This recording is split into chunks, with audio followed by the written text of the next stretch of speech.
தென்றலே மெல்ல பேசு சீரியல்ல இனிய எபிசோட்ல வட்டி கடைக்காரர் சண்முகம் பாத்தீங்கன்னா பணத்தை கேட்டு அடியாளோட மிரட்டிக்கிட்டு இருக்கிறாங்க. இளமதியோட ஃப்ரெண்டும் நேரா உள்ளார போயிட்டு கொஞ்சோண்டு பணத்தை எடுத்துக்கிட்டு கொடுக்குறாங்க. அந்த பணத்தை எண்ணி பார்த்துட்டு இதுல வட்டி மட்டும்தான் இருக்கு, அசல் எங்க அப்படின்னு கேட்க டைம் கேட்குறாங்க. நாளைக்கு இந்த நேரம் இங்க வருவேன், எனக்கு அசலோட எல்லா பணமும் வேணும், அப்படி இல்லைன்னா நடக்கிறதே வேற அப்படின்னு மிரட்டிட்டு போயிடுறாப்ல. இப்ப இளமதியோட அம்மா நம்ம வேணா அந்த எஸ்ஐ ரிஷிகிட்டே கேட்டு பார்க்கலாமா அப்படின்னு சொல்ல, இல்ல இல்ல அவர்கிட்ட எல்லாம் நம்ம உதவி கேட்க கூடாது அப்படின்னு இளமதி சொல்லிடுறாங்க.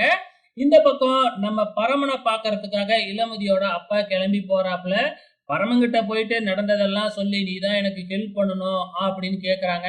ஆனா பரம இருந்துகிட்டு முடியவே முடியாது, இதுக்காகத்தான் உன் பையனை கூட்டிக்கிட்டு என்கிட்ட மன்னிப்பு கேட்க வச்சு டிராமாலாம் ஆடினியா, என்னோட உதவி வேணும்னு, நான்லாம் இதுல உதவி பண்ணவே முடியாது, ஏற்கனவே நான் உங்களுக்கு பண்ணின உதவிக்கு தானே எனக்கு வச்சு செஞ்சீங்க, மறுபடியும் மறுபடியும் அங்கெல்லாம் உங்க வீட்டு பக்கமே நான் வரமாட்டேன் அப்படின்னு அவங்க அப்பாவை போக சொல்லிடுறாப்புல.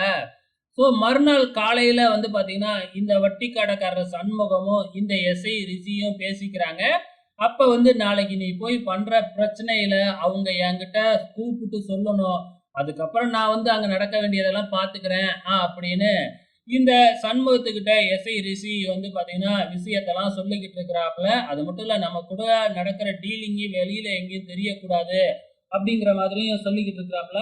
ஆக மொத்தத்துல இந்த ரிஷி பயங்கரமா சதி பண்ணிக்கிட்டு இருக்கிறாப்புல. இது நம்ம இளமதிக்கும் தெரியாது, இந்த பக்கம் பரமனுக்கும் தெரியாது, நடுப்புற ரிஷி கேம் விளையாண்டுட்டு இருக்கிறாப்புல அப்படின்னு சொல்லிட்டு மறுநாள் காலையிலயும் இளமதியோட அப்பா நம்ம பரமனை பாக்குறதுக்காகத்தான் போறாங்க. பரமன் கிட்ட கெஞ்சிக்கிட்டே இருக்கிறாங்க, அதெல்லாம் வரவே முடியாது அப்படின்னு பரம அவாய்ட் பண்ணிட்டு தான் போறாப்புல. கொஞ்ச நேரத்துல அங்க இளமதி பார்த்துட்டு நேரா போய் பரமனை தான் திட்டுறாங்க. ஏன் எங்க அப்பா கிட்ட தகராறு பண்ணிக்கிட்டு இருக்க அப்படின்னு சொல்லிட்டு.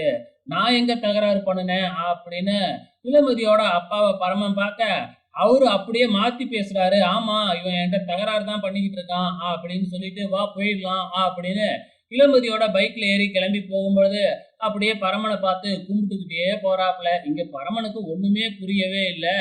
ஸோ என்ன நடக்குதுன்னு அவருக்கும் தெரியல இல்லையா பரமனுக்கும். இந்த பக்கம் வீட்டுல காமிக்கிறாங்க, என்ன பண்றதுன்னு தெரியாம முழிச்சுக்கிட்டு இருக்கிறாங்க. இப்ப இளமதியோட அம்மா யாருக்கும் தெரியாம அந்த எஸ்ஐ ரிஷிக்கு போன் பண்ணி விஷயத்த சொல்லிடுறாங்க. இந்த ரிஷியும் நான் வெளியூர்ல இருக்கேன், பிரச்சனை பெருசா வந்ததுன்னா சொல்லுங்க நான் வரேன் அப்படின்ட்டு போனை வச்சிடுறாங்க. ஸோ இதோட இந்த எபிசோடு முடிஞ்சிருச்சு. வெயிட் பண்ணி பார்க்கலாம் நாளைக்கு என்ன நடக்க போகுதுன்னு.